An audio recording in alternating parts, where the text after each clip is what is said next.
Yo, what's going on, everyone? Welcome to this week's episode of Walking 90. I'm your host, as always, Elliot Barr, and is joining me is a good man that had to see his goalkeeper jump into the end zone, but not for a touchdown. It's Mr. Kyle Carr. How are you doing, sir? Honestly, that whole goal was a mess. I'm sure I will talk about it, but it's never fun when I have multiple people saying, Kyle, what happened? Or don't look at this. And I watched that shit live. I'm not gonna lie to you, dude. It was very unhinged for him to jump. Like he was already beat. Oh yeah, and he was already beat. Like the thing was, the ball was already past him, and then he decided, "Let me jump." Again, we texted about it. I was like, this is one of those where it's like he's doing that to make it seem like he tried, but we all know there was no chance. Like you just did that to try and cover your ass and be like, well, I tried saving it. It was well placed, which I mean, it was a well placed shot. Oh no, it's a hell of a shot. But you're better off just standing still. Like just eat the L. Oh yeah, like diving, because what if you get hurt? Like you're gonna dislocate your shoulder or break your collarbone or something doing that dive. The thing that made it so funny is he was full stretched. Yeah. It wasn't even like a half-ass like go for it. It was like, oh, you really thought you could have gotten it. Like he was like, oh no, I can do this. Like this, like that is so funny to me, man. I gotta pull this up. I mean, like it's not fully his fault. Like, yes, doing that far of the line? But why is Chalaka making that pass? I don't know. Like, look at this. God, this man is here. This ball is here. And if you watch the video, it is one of those where it's like he is beat. It is clear as day. That ball is past him. I'm just like I know someone on Madison had to joke this man. I hope someone put this in the WhatsApp group. It was like, dog, why? I feel like if there was a film session and be like, what the fuck is this? What are you doing? No, it's not even on him. That's the part of the film session where we just cracking jokes. Like if someone get nutmeg or crossed up or something. Yeah, the keeper gets jokes. The defender gets roasted. The defender's getting his ass chewed out because, like, what were you thinking? Like, okay, he made a dumb decision being that far off his line, but he should not have been put in that position if you don't make that pass. Right. For real. So, yeah, before we move on, let's talk about some of the big storylines that happened. Portland, Texoma get their first ever wins.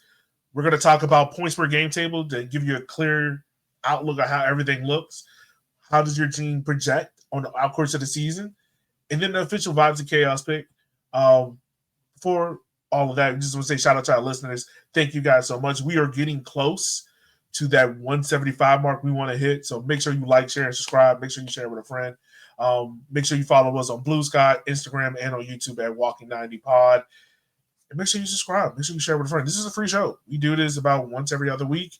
You also, in between, you get your quick hits episodes. There wasn't one last week. Technical difficulties, but we will be getting back to those. Look out for some interviews on that side as well. So, Cal, let's go ahead. Let's look into this weekend's results. Kind of get everyone caught up. First things first. Portland and Texoma will get their first ever wins. Wait. I feel like we need to start with the brunch match shit show. The game that we were all like, why? And then we got, you're right. So this is a game that happened. We got to start with that 12 o'clock. We were legit joking this last week about how this is unhinged. Like, why is this game at 12? What comes to find out is at 12 is because someone who used to work at Chattanooga scheduled this game for kids to be there, and then he got fired, but he kept the match at 12. So, and this is also, if you haven't seen Chattanooga's field, it is a mess. Oh God. It was already poor in that Saturday. Yeah, Saturday was it was poor. It's poor in the normal state. Then you had Saturday's 0-0 game against Richmond, cut that field to pieces, and it was already waterlogged. And then Wednesday at noon, it was still waterlogged because there's been biblical type rain in Chattanooga. Basically, just like storm after storm, downpour after downpour. So it was not only torn up, previously waterlogged, but then it got more torn up and waterlogged. Right. Like So you just had water sitting there on top of already old water. And to be honest with you, I feel like Chattanooga was like, hey, we can more or less just let this sit here and use this to our advantage, which I feel like they did. I'm not going to lie to you. Like, I know they would never admit it, but I feel like they did. Yeah. But because you watch those passes that they tried making, no one can make a pass on the ground. Every pass was a punt. Let's start with that. Yeah. Every pass was a punt. So it was already bad. But this game was chaotic on so many reasons because you had only getting his first ever goal. He's the first ever signing for FC Naples. Mm-hmm. He chips the goalkeeper, which we've had 4 or 5. Way too many. 4 or 5 already. Like, this is not... like, one, I need people to understand this is a league of chaos. And 2, this ain't the norm. Like, this is a season's worth. I feel like we're getting this once a week now. We had 2 within this like match week. We did. Which is and so weird. If you watch Onan's, you will see the keeper did not try and dive for it. No, he knew. He knew. That man put an arm on, was like, all right, whatever. Yeah. He was like, it is what it is. But and look, I'll give credit to credit is doing to Chattanooga this game. They were able to make this a dogfight with FC Naples. FC Naples, unfortunately, did not respond in the best way, given the fight that happened at the end of the game. At the end is really the key part of like, no, they Chattanooga wanted to make it a fight. Yeah. And Naples was not prepared for that at all. No, not at all. So, I mean, and get credit where credit is due, Chattanooga was able to capitalize on their chances. FC Naples just wasn't. It felt like a lot of the times, like, once they scored their first goal, FC Naples was kind of just in the mindset of, like, all right, cool, we'll ride this out. Chattanooga's not going to be able to build. And then when Chattanooga scored, it just felt like FC Naples, the field didn't help them because the way how they want to play with the ball on the ground, quick transitions, and they weren't able to do that. Right. And the chances that Chattanooga was scoring, like the corner that happened, Knapp scored, or the breakaway from the breakaway from Matt Bentley, 2-1 is no real big difference than 3-1 at that point. But it really is that second goal right Chattanooga that kind of shifted the tide, because then it was like any way how FC Naples is going to get back in this game is eliminated because they can't get in those transitions and cause panic for Chattanooga's defenders. The other part of it is Naples had a lot of yellow cards in the first half. I think they had 4 or 5. Some of them were a little ticky-tacky.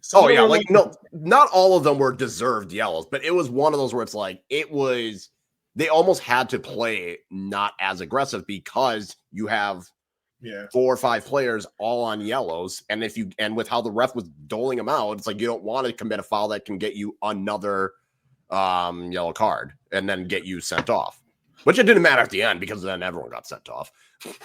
No, for real, no. So yeah, you did have a fight in this game, I believe. I think we finally got the official report. Dangler, Delgado, who else from Naples? Onan got a red card. I think Onan did. I don't know. I want to say Breck Evans, but I think that's incorrect. Knapp got a red card. This is his second red. So far this season. I think the last time I played, I think they got a red the last time they played, which was a 0-0 draw. Yeah, I think so. No, that was Jonah Hope. My fault. Okay. I got it right there. But I think it was these two teams. There was also a red card involved. Real quick, before we move on to we talk about the next FC Naples game, you think this is a little rivalry brewing here, given the heat trick between them? I mean, I'm not trying to force it. I'm not trying to make new rivalries. I'm just saying. No. The tough part is between how Naples plays, and we'll talk about the Portland one as well. Mm-hmm. I don't know if there's a rivalry brewing. I do wonder what is Naples seems to be struggling both with on the pitch play and also just their responses to adversity. I feel like that's the two biggest things. I don't know if I'm not quite ready to say this is a rivalry yet, but if there's another match like this, then yes, I will. Yeah. I will say that. But I feel like Naples also, as we'll talk about with the Portland game, I don't know. They seem to be losing their head a lot more lately. Yeah. So the next time these two teams plays will be June 14th in Naples. So that will be a must-watch game there. Be really excited to see there. So talking about the next FC Naples game, we got 2-1. Portland Hearts of Pine beating FC Naples there. I'm not gonna lie to you, Kyle. I think this game, that give credit due. Portland Hearts of Power, 2 amazing goals, 2 beautiful curlers into the post there. Two great curlers there. Also, shout out to JT Camarda. We got to sign him. He's back. I was like, oh snap! Where have you been, sir? Yeah, like we ain't seen JT in a good little minute. Like I honestly forgot about him for a second. I was like, wait, what? Well, because he was at North Carolina and then he went to Columbus. Yeah, and then we didn't hear anything from him. We didn't hear anything from him.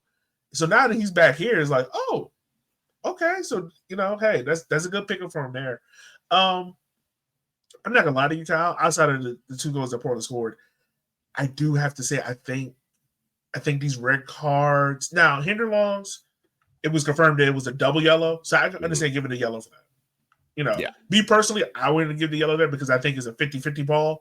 I don't think it's malicious. I think a good talking to is enough in that situation because at that point they're down 2-1. You could tell like they're trying to get back in the game. I don't think it's anything malicious there. I don't think like when the ball's coming in, he's purposely jumping to go stud foot at the goalkeeper. It's just a bang play. Yeah, like I don't think it's one of those where it's kind of like it probably was a yellow. Yeah, but because he had a yellow early, it's just one of those was like it's unfortunate. It's just bad timing. Like maybe if there was VAR, they would look at it and be like, okay, maybe like repeal a card. Like maybe there would have been more of a review on it. But now the red card that was really confusing was Soriano's red card because looking at the replay, I do not see where the refs are red.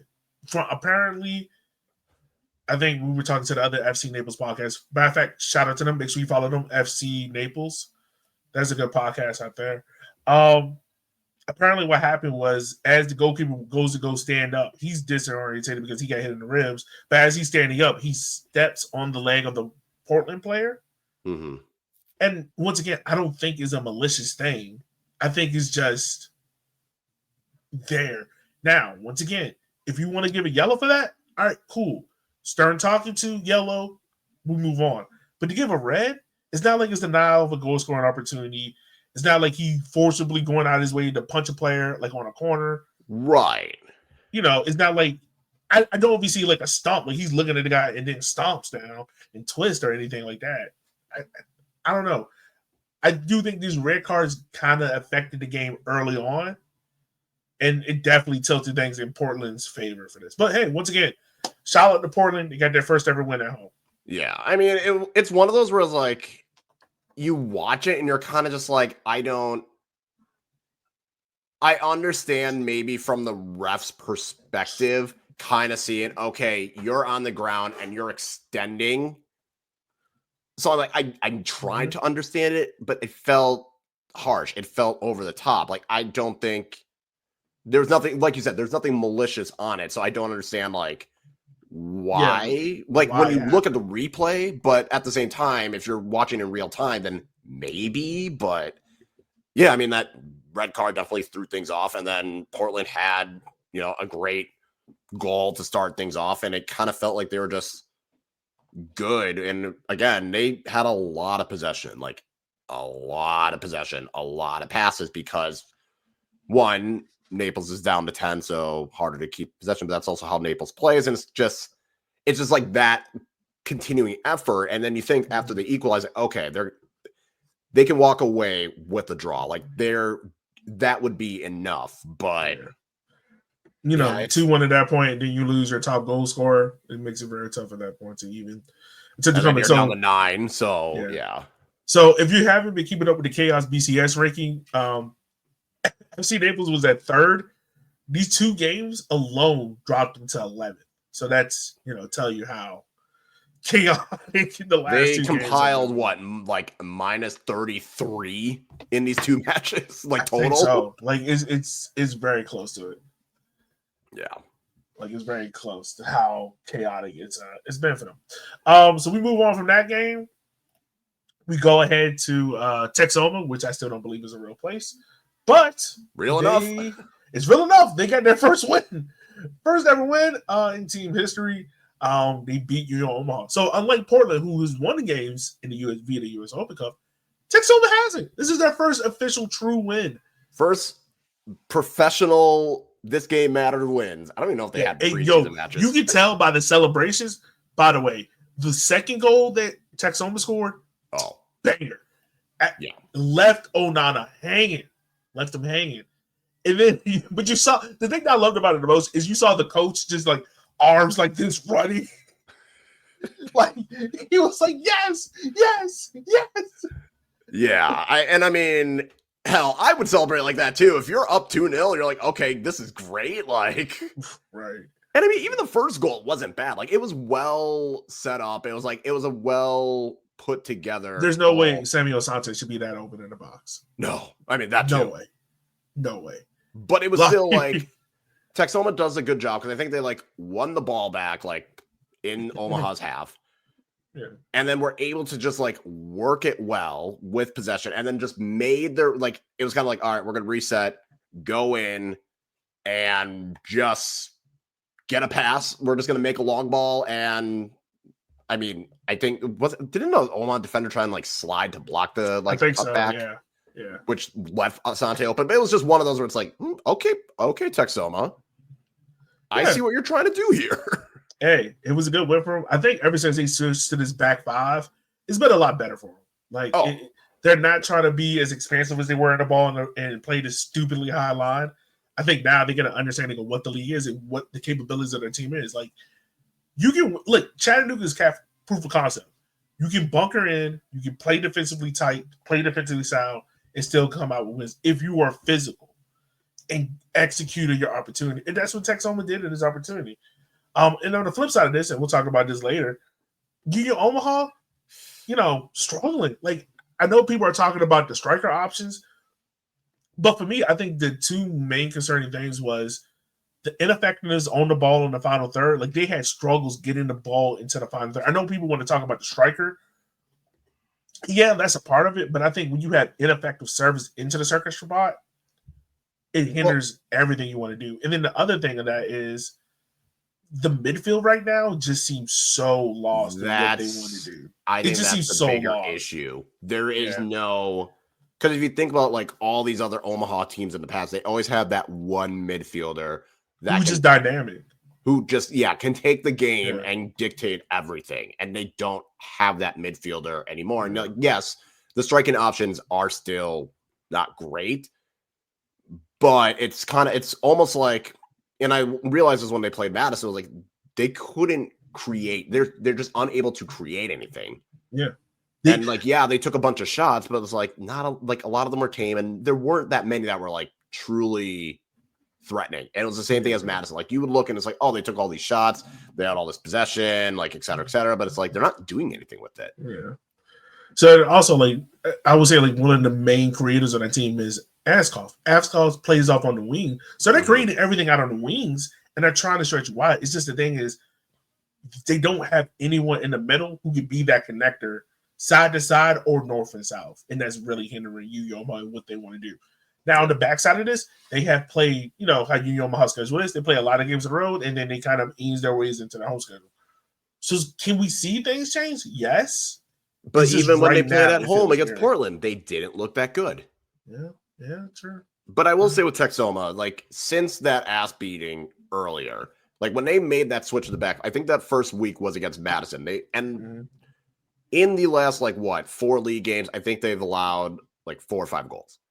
And 4 of them were against Charlotte. So like they had the 0-0 against Avialta. Fucking Christ. They only allowed 1 against Omaha tonight. They had the 1 against Madison. Like you said, defensively, they are doing a better job at not allowing goals. And now we're seeing okay, they can hold on to a lead. Because that was also the other part of things. It was like they blew that lead against Charlotte. They had the lead against Madison and they allowed a goal late. Like now they're able to put together longer stretches of defense where they can walk away with 3 points instead of feeling like it was 2 points dropped. Yeah. So that's key there as well. So, hey, once again, shout out to Texoma. Got your first ever win on that front. So now we move ahead real quick. We'll talk about these games because I think we're going to talk about these games a little bit more in person. But Greenville draws 2-2 with Avialta. 2 headers there by Castro. But unfortunately, very bad defensive mistake took away a win from Greenville, who desperately needs a win right now at this point. And don't forget, they also had the missed penalty. Greenville did. Yes, yeah, they did, which is not good on their part. But this is the first game AV Alta did not average 62% possession, which is absurd. Absurdly stupid. Like, I put the message in our chat because, you know, the league literally put these stats out there. So this is AV Alta's 62.9 possession, highest in league history. Also, shout out to AV Alta FC Enthusiasts on Instagram. Make sure to follow him if you want to keep in touch with AV Alta. Also, Tumbleweed or Tumbletweed, one of the two. Yeah. But they average 492 passes per game, 5.6 yards per pass, lowest in the league, 82% passing accuracy, highest in the league, 51.8 of passes in the opponent's half. In this game, they had 36 passes, 154 in the opponent's half, and let's see, they have 51% possession. Kyle, the floor is yours, my friend. It's just frustrating. At least in this game, they were scoring on these, like, all this possession and all this. At least they're getting goals, because that Texoma game was the peak of what the actual fuck are you all doing?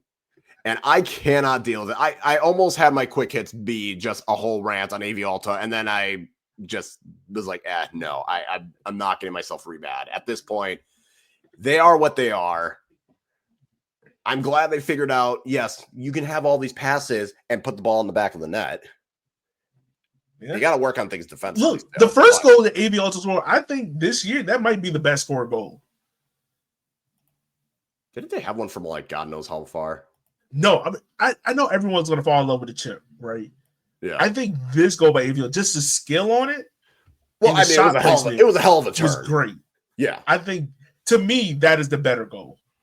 Because just to go to the defender and then turn as that ball is coming to you and then place it to the low left corner and just outstretch the goalkeeper's hand, I think is beautiful.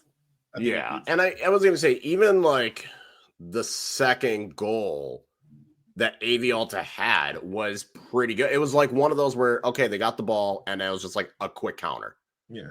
And it was one of those where it's like, yes, sometimes just being more direct is perfectly fine. And part of it was assistance of Greenville, just bad defensive decisions. But it is still one of those where it's like, you don't need to like do all these short passes. Like and it's the same thing with Madison. It was like, you can just go direct at them and you can create stuff, show some urgency. I think that's been the biggest thing, is like the lack of urgency at times it seems that AV Alta plays with. That was a real trend across the league for a lot of teams. Richmond and Omaha just feel that lack of urgency. So we move on from that result. We'll talk about the other. We kind of already talked about the other 0-0, but just want to mention that Westchester won, Fort Madison won. Got a pin there from Gebhardt, whatnot. Friday's game on May 16th, you saw Charlotte Independence go 3-1, beating One Knox. I'm not gonna lie, I was hyping on One Knox. They were one of the teams I was like, hey, it felt like a lot of these games were proving games. Some teams proved it, other teams didn't. Charlotte definitely proved it. Proof of concept. I just want to say, and this is just me, but Alvarez is good. That boy good. That boy good. Yeah. That was one of those where it's like, you again, why defend when you got him and Cheney just doing everything they want up top? Like, but I feel like, it is interesting because like Charlotte is quietly putting together a pretty damn good season. They are. And the thing about it is, me personally, I wonder how Charlotte fans feel about it. So Charlotte fans, if you're listening to this, let us know. How do you like playing at the sports complex? One, I like it. I think it's a better and tighter environment for it. But I do know the sports complex is outside the city of Charlotte, but it just looks better. Me personally, I like it. I think it's, if they can just properly get the attendance up, it could be a really good match day experience, like with how it's set up, with all the pitches. Like it could really thrive if they can get the turnout to really Question for make it. you. Let me ask you this. What is the ideal attendance for Charlotte? Because in this game, they average 565. Me personally, I would say if they can get in that tormentor range of 1,000 to maybe I was going to say 1,300. 2,000. She said 2? I would say like 1,500 to 2,000. Okay. I would say I'll be generous. I'll say at least 1,200. I think 1,200 would be perfect for them. Yeah. I think it's just like for how big that stadium is. And this is also like, yeah, I understand there's a whole MLS team, but it's still like an established team that plays very fun to watch. Like they are entertaining to watch. Like you're not going to sit here and just be dull. Like they might allow 3 goals, but they'll score 4.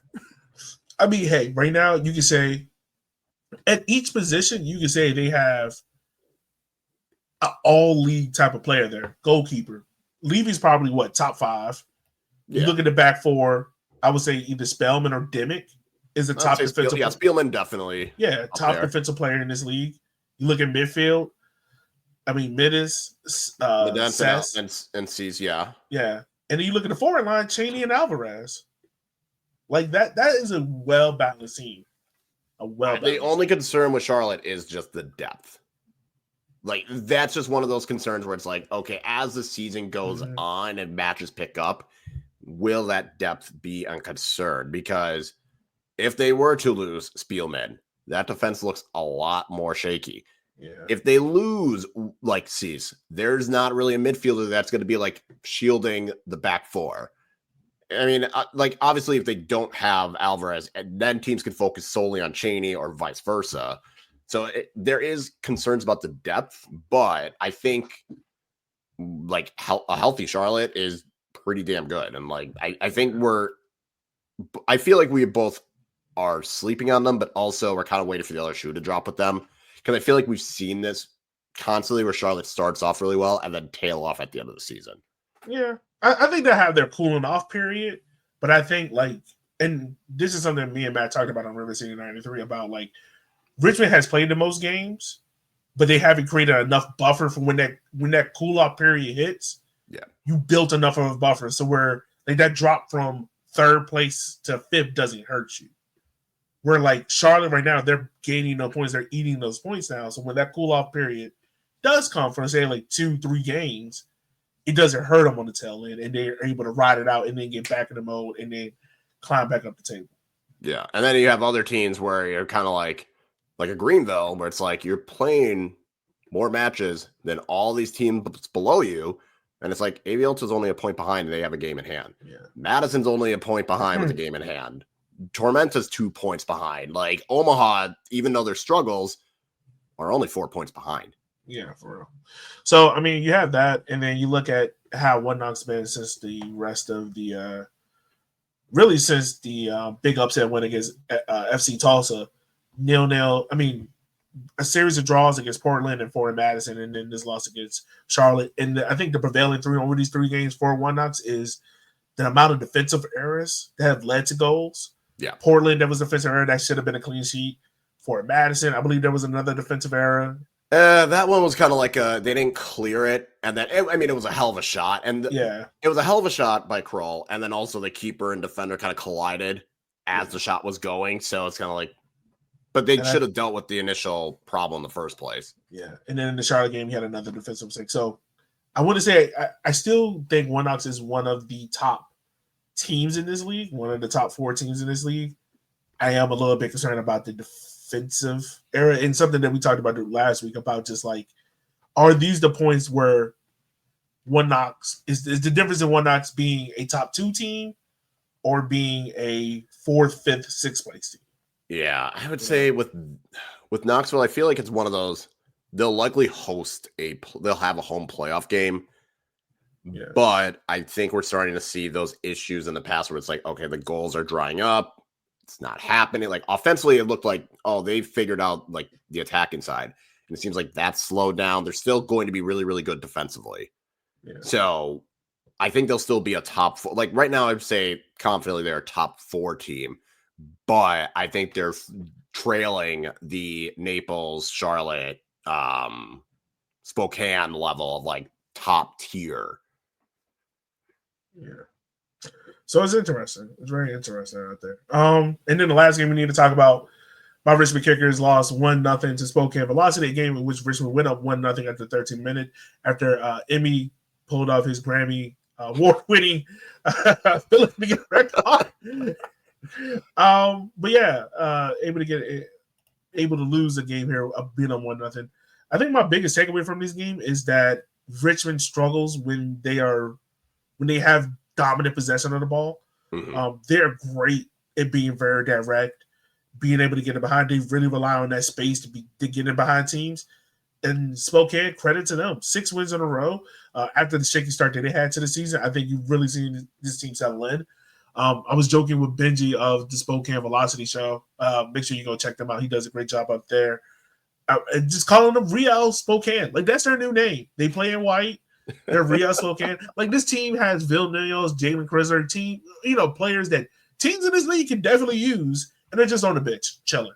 Yeah. Like, it's like Crisler's not even he wasn't even in the squad. Crisler hasn't played a game since the U.S. Open Cup game against Ballard. And it's like, oh, okay, cool. That's fine. Like, bro, what? You can like bring Akali and Vinyals off the bench. Like, sure. This is the thing. This is who they have in their bench that they can. Barker Hernandez, Neil Vinyals, Marcelo Log, Colin Fernandez, Nick Britt. Like, it's an embarrassment of riches, dog. It's an embarrassment of riches.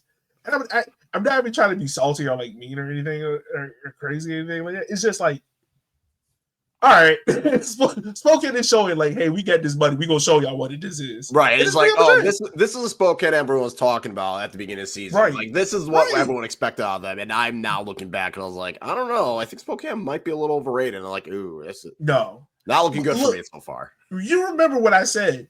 Spokane is bullshitting right now, and they really need to turn it up, because if not, it's gonna get ugly. And everyone was like, no, we ain't do this, we ain't do it. I was like, y'all have spent this money. This team should be a lot better, and they are proving it right now. 6 wins in a row, one of the most potent attacks. Like, Louis Gill is definitely in the running for MVP at this point. The way how he is dictating and controlling this team, I hope I'm probably coming out his name. Forgive me, but Palales, yeah. Okay. Yeah, I know who you're talking about though. Yeah, one of the leading scorers right now. I think with 6 goals right now. So like, yeah, he has the most goals and assists, I think. Yeah, like 8. So like, and Mauricio, the goalkeeper, is doing an amazing job. Very quiet at his job, but he does a good job out there. On the flip side of that, Richmond, I think they're kind of running out of steam. There's a definite difference in this team when they have to rotate, and some of those key pieces like a Chandler Dwyer or Adrian Bill Hart or a Clyde Chow or Griffin Garnett aren't in the lineup. There is a clear difference, and this team kind of stagnates on the ball. When this team is healthy, full strength, they can go. Yeah. But it's the lack of backup talent and the defensive errors. Like, once again, like, this is a game that Richmond, they don't deserve to win this game, but at least it should have been a draw. You had another defensive error that led to a goal. Yeah. And I think the other part with Richmond is, you mentioned it with like not having, like when they have too much possession. And I think that's where with like Richmond, I think especially with Kirkland and Espinal, it's like getting them in open space, getting them the ball, and they can do something with it. Like I feel like they're more of the get them the ball in open space, like get them while they're running, get them on the direct, get them on the counter, like get them a running start. Because then once they are at full speed, then they are able to make something happen. Well, in this game, there wasn't really that. It was kind of like, okay, we're going to take our time because we're up a man. We can make it build. We can play through Emmy as well. So I think that was like part of it why Richmond thrives so much in the counter is because they have guys where it's like, get them the ball at full speed and they will do something with it. Right. But when you slow that up, it's pretty much like when you're going to love this analogy.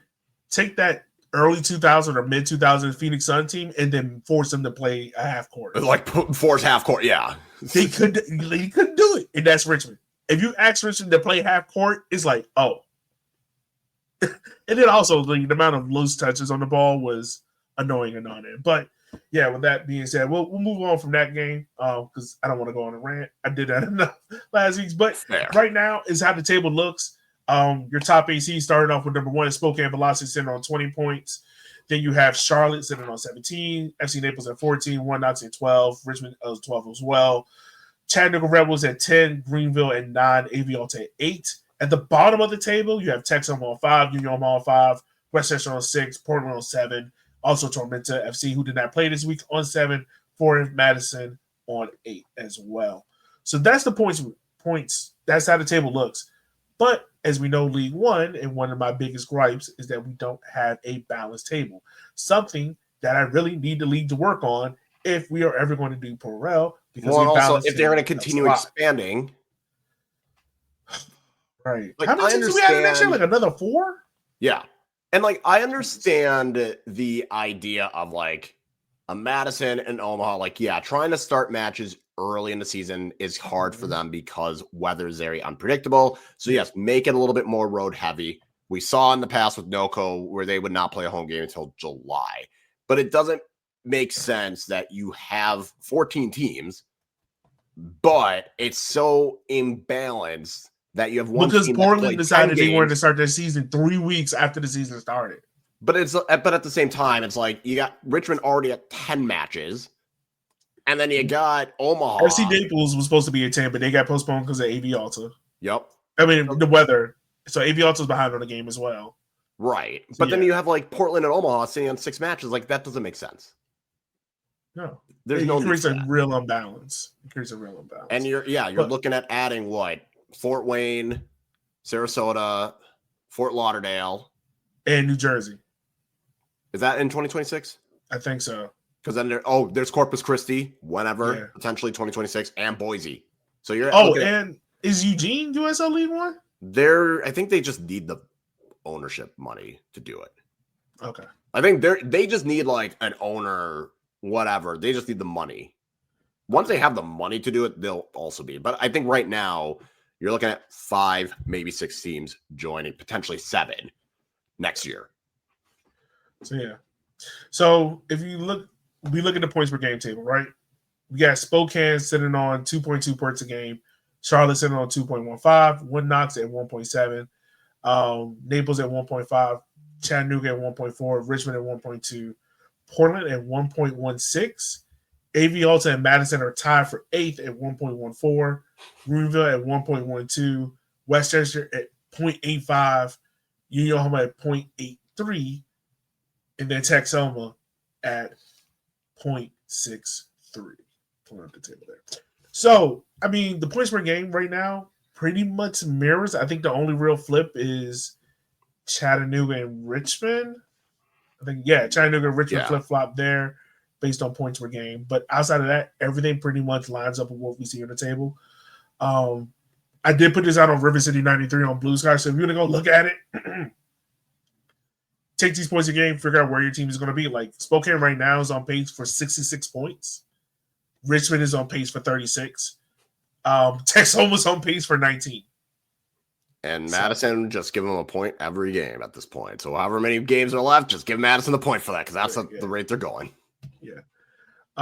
So you can see that kind of coming into fruition there, how everything is flowing there. But I don't think there's any real big surprises. I mean, this kind of goes into the next one we're talking about. But give me one team you think is going to cool off from this stretch. We'll talk about the top 5. Well, top 4. Spokane at 2.2, Charlotte at 2.15, One Knox at 1.7, Naples at 1.5. My gut wants to say Charlotte because I feel like, again, we've seen this from Charlotte where they start hot and then they definitely tail off at the end. Mm-hmm. So, like, my gut wants to say Charlotte. And also because, like, yes, Charlotte is winning a lot more, but there is still questions on that defense. Like, if you look at the rest of the top 4, like, Spokane's only allowed 6 goals. Yeah. Like Naples only allowed 8, Knoxville's only allowed 7, and then you got Charlotte allowing 10. So it is kind of like defensively, can the attack really keep up to make up for a very leaky defense? And that's where I'm like, I think I'm going to lean towards Charlotte just because of that reason. Yeah. And also because a lot of the other teams that maybe I would consider is like, well, they're not doing great. And I don't know how much more those teams can really cool off. Oh, and also we got Tormentors at 1 point a game. I forgot to add them into the list. But yeah, I mean you're right. Like it is, yeah. Kind of concerning there. For me, I would say based on form right now, I don't know if Spokane, and this is not any way indicative of how Spokane is playing right now. I just wonder if they can keep up with the 2.2 points per game, or will they come back to the mean? Like I think for them, like 1.9, 2.2, or 2.1 might be where they're at. Like they're clearly going to be the number 1 team, right? At the rate they're going. At the rate they're going, yeah. I think there will be a drop off at some point. When that drop off will happen, I don't know. When it happens, was there a constant league? Who knows? Another team I could see, Chattanooga. Yeah, that's another one. 1.4. Yeah. Like I'm not saying they're gonna like. I think it might veer closer like that 1.1, 1.2 kind of range, just because it is like, yes, they are doing better the last few matches, but I don't know. It's just like, again, how sustainable is that? Is where I'm a little bit like, I feel like they're also kind of in there. All right, you have a good run of form right now, but is this sustainable? And I'm not 100% sure. Yeah. Is there any team that you think is going to pick up the pace? So we look at teams from 6th to 14th. Once again, I'll put this on the big screen so everyone can see it. Hold on. There you go. Honestly, it's tough because each team I feel like there's something that's preventing me from saying each team. Because like Greenville, I don't know like what their deal is. I feel like maybe we're finally seeing like a very big regression in Greenville. I feel like Ford Madison simply cannot make any adjustment that is needed to perform better. Like against Westchester, that they were better, but it was still the same issues that have plagued this team all season. Just not enough in the attack. A lot of just passing sideways, and then the occasional defensive mishap. Omaha, we talked about, like, again, there's not a lot in the attack, not a lot in the midfield. I'm still not convinced with Portland's attack. Like, I don't know. Like, I'm trying to look, and I'm like, maybe Aviolta? I think Aviolta is a good shot. I think I feel like Aviolta, like, probably is the best of that group that I'm like confident in saying like, okay, yes, like there's at least signs that show me they can pick up a couple wins. Yeah. Portland possibly, but I need to see them. I need to see them go against a full 11, but I also want to see them on the road, like see how they do on a road stretch. Yeah. Before I'm that confident. Tormento's another team that's kind of sneaky. Yeah. Because they're very balanced team. I mean, granted, 1.1 points a game is very balanced, but that's another possibility is there for them as well. Yeah, I suppose. Yeah. So those are some teams that we see that are rising and sinking. So we'll go ahead. We'll talk about our chaos games of the week that are coming up that going to catch our attention. So for this week's round of fixtures we got coming up starting on Saturday, this is the last group of games before Jägermeister. Actually, One Knocks this week will play a Jägermeister game, which the Jägermeister schedule makes no sense to me because why has Avialta and Louisville already played? I mean, not Louisville, Las Vegas already played 2 games ahead of everyone else, but then One Knocks is playing a week earlier than. They got to fix the schedule. Like, make it dedicated the same weekend. Everyone plays this weekend. Right. Kind of like, that's what they did last year. I was like, okay, this week is Jaeger Cup week. Yeah. Like, everyone has their Saturday, Sunday game is Jaeger Cup and the occasional Omaha Wednesday. Like, that was all Jaeger Cup. And you knew. You knew what it was, right? So yeah, Saturday, May 24th, you got Fort Madison versus Portland Hearts of Pine. South Georgia Tormenta will welcome Chattanooga Red Wolves there. Avialta welcomes Charlotte Independence to their stadium. And then on Sunday, May 25th, you got Westchester versus Richmond, Texoma versus Greenville, and FC Naples versus Union Omaha there. And then the league itself will have a little bit of a pause. They'll pick up on June 7th, and then we'll have Jägermeister games coming up, which those games will look like this. It will be starting Wednesday. Monterey hosts Spokane. Westchester hosts Hartford. Portland hosts Detroit. Charleston hosts Greenville. Charlotte hosts Lexington. Chattanooga hosts Madison. Richmond hosts NCFC. Miami hosts Naples. Tampa hosts Tormenta. Avialta hosts Oakland. So yeah, so I'm trying to see if there's anything. No, that's it. I think that is everything there. So yeah, that's your full slate of games coming over the next 2 weeks. Kyle, we'll focus on the league first, but then we'll hop over to the Jaeger Cup. But any game in the USL League One that stands out to you? Avialta Charlotte. That should be a fine. Yeah, I was looking at that one too. Are you putting that at vibes or chaos? I'm putting that at vibes. Yeah, I think that's going to be a good matchup there. I agree with you on that one. So we won't worry about that one too much. I think the chaotic game for me, based on how these teams have played, I want to say Westchester versus Richmond, but I don't know if he can live up to that again. I'm going to go FC Naples versus Union Omaha. I was considering that one, but I'm going to go Tormenta Chattanooga. Oh, you think so? I don't know. Like, there's something like I don't think it's anything in particular. I just feel like out of all these matchups, it's kind of like, and like Madison, Portland's gonna be like, all right, whatever. Like, we already have Avialta and Charlotte. I mean, Kyle, you're not wrong. I did consider Naples, Omaha, but I feel like Tormenta Chattanooga is always one of those where it's just like, there's always something, and especially with Chattanooga, it's like there's always something. Okay, I'm gonna ask you a question, and I'm gonna see if you can guess it. When was the last? I mean, you don't have to guess the month and year. You just got to guess the year. When was the last game against Chattanooga and South Georgia Tormenta that did not have a multiple goals scored in it? Oh, Jesus. Because I'm trying to, okay, let me think. Because Tormenta won the league 2022, right? Mm-hmm. So I'm going to take that one out. I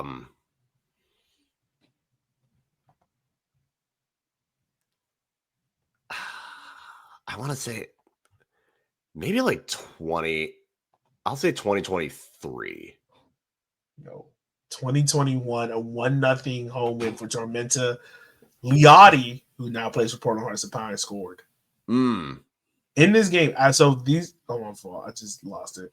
These teams have played 14 times. 15 times, my bad. Yeah. In those 15 times, every game has had at least 2 goals scored.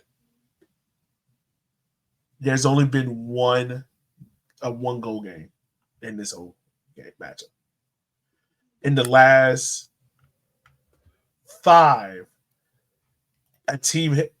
each side has at least scored 2 goals. I'm trying to say, didn't they also have like a 4-4, like ridiculous, like yes. There was a 4-4, a 4-2, a 4-0, a 3-2, and a 2-2. Yeah, so okay, I'm picking this as chaos. Yeah, I'm sticking with that. Yeah, it's on brand. It's on brand. FC Naples and Omaha for me, the reason why I'm picking that as chaotic just because I think for both of these teams, I think it's a get right game. Yeah. It get right. And I think it's 2 opposite ways how to look at get right. Like for FC Naples, it's to clear out the last 2 games. We have multiple red cards. Crazy goals go in. For Union Omaha, I think is get right on the sense of they got to start clicking at some point. I know they have their big home stretch coming up soon, but you got to start picking up points soon so you're not relying on having to win out at home on multiple occasions. And I don't even think they really get a good home stretch till like July where they have 4 in a row or like 6 out of 7 in a row at home. So yeah, they need to need to hop on it quick so that way they can, they're not relying on this big home stretch at the end to solidify themselves near the end of the season to, have wins. Yeah. No, I would say this is a get-right game for each because, like, Naples have lost 3 matches in a row now. Omaha have not won in almost 2 months. Yeah. So it is kind of like, it's kind of the same as, like, Madison. It's like, okay, you're going to have to start getting some wins. Like, you're getting by just enough because everyone around you is faltering. But at some point, some of these other teams are going to get, 1 or 2 wins in a row. And you're going to have to do the same. So it is going to be a get right, kind of like what you said, for different reasons. For Naples, it is just like get themselves out of this run and have just put that bad week behind them. And for Omaha, it's kind of like you're going to have to start doing it because in an instant you can find yourself really having to play catch up. Yeah. So we'll move on for that. Move on to the fun part of this. Kyle, I'm going to give you a team, and listeners, you can play along as well. In the comment section down below, I'm going to say a team name. I want you to write your 3-word description for that team. So I got 4 teams, Kyle. Right. You were going to give me your 3-word description of this said team. So starting off first, let me see if I can do this real quick. I should have did this, and I should have prepped it, but I'm not. And whatever. So listeners, you're going to look behind the wheel because I'm going to go. I was about to just choose random teams, and I don't want to accuse of being biased. So as I'm doing this, I am putting this into a random wheel randomizer. Yeah. Yep, that I use for my students. Almost feel like you got to show the screen of like the circle then, just to prove like no. No. There's no. I will. In the meantime, I will do my vibes and chaos for the Jaeger Cup. I forgot. We should do that. So yeah, who you have as vibe and chaos for the Jaeger Cup? Oddly enough, don't ask me why, but for vibes, I have Miami FC Naples because I love you because I had that same game. Something tells me about this game. Like, I don't know why. I'm going to put this on, and it's going to be hilarious. So I have that as my vibes, and for my chaos, I feel as though the Charlotte-Lexington can get really stupid. I did not realize how bad Lexington was. Yeah. That's how I looked at the championship table. Yeah. And I was like, oh, they have not learned from USL League One. They did not. So that's why I'm like, this is going to feel like Lexington matches last year. So I'm going to say that's my chaos. Yeah. And I mean, like, honestly, I forgot who I was talking to, but I was making this point to someone of like, if your team at this point does not have, by the end of this round, coming up at the end of the month, if your team doesn't already have 6 points, just go ahead and throw the other 2 games. Like, it's not going to matter. It's not. Yeah. Especially if you're a League One team you want to get the championship, it's like, yeah, you're gonna have to somehow pull an upset or something. Right. And Spokane right now is sitting in second. Sitting in second in their group. I think they are the only. Well, Charlotte is sitting second in their group, and FC Naples is in second, and Tormento's in first. So, like, those teams, if you can get a win this week, yeah, definitely. Like, keep going for this tournament. Teams such as, like, if Greenville loses, Richmond loses, Westchester, Portland. Madison. Like, if you lose this weekend, Madison. If you lose this weekend, just go ahead and start looking at the other 2 games as rotation. Like, it's okay. It's almost like the Madison-Chattanooga one is going to be winner stays alive, loser just pack up. Yeah. Yeah. Same with Avialta. If Avialta loses, then it's absolutely over. Yeah. Like, Avialta definitely. Like, if they lose... Wait, Monterey hasn't played a Jaeger Cup match? No. What the This is why this is dumb. Okay. It doesn't make any sense. Sure. It doesn't make any sense. All right, let's go with the wheel. I am ready. All right, so let's go. First up on the wheel of destiny, we have Knoxville. Give me your 3 words for Knoxville.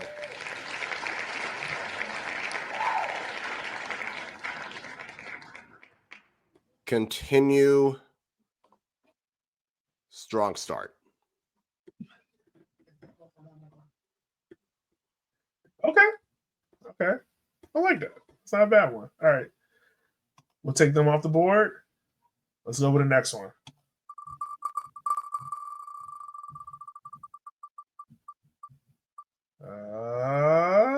Greenville. Who's in green? Get it together. Get it together. All right, word. That works. All right. Next, we have Spokane. Yeah, okay, let's do Spokane. What you got? Don't change anything.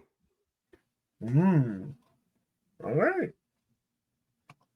And lastly, let's see who we got.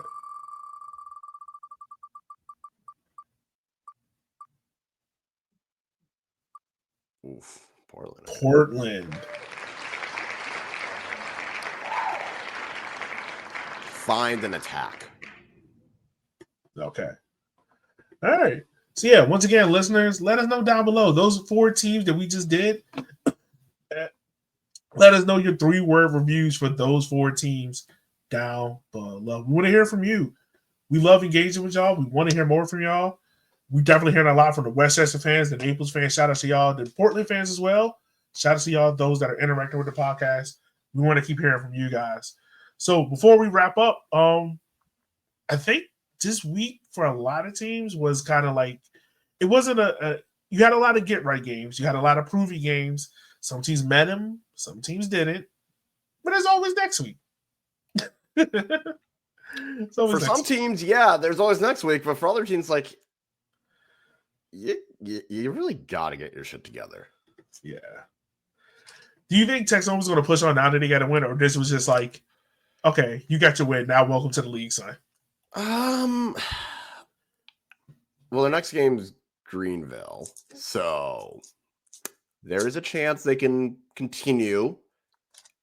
If Texoma beats Greenville, there's going to be a panic button for Greenville.